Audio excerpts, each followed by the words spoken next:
तो दोस्तों देख सकते हो दिल्ली में पूरा बारिश हो रहा है।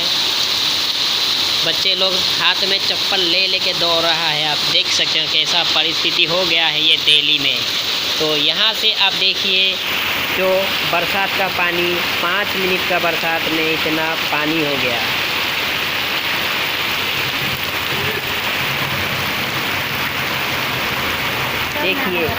देखिए हमारा ये घर है और ये रहा पानी।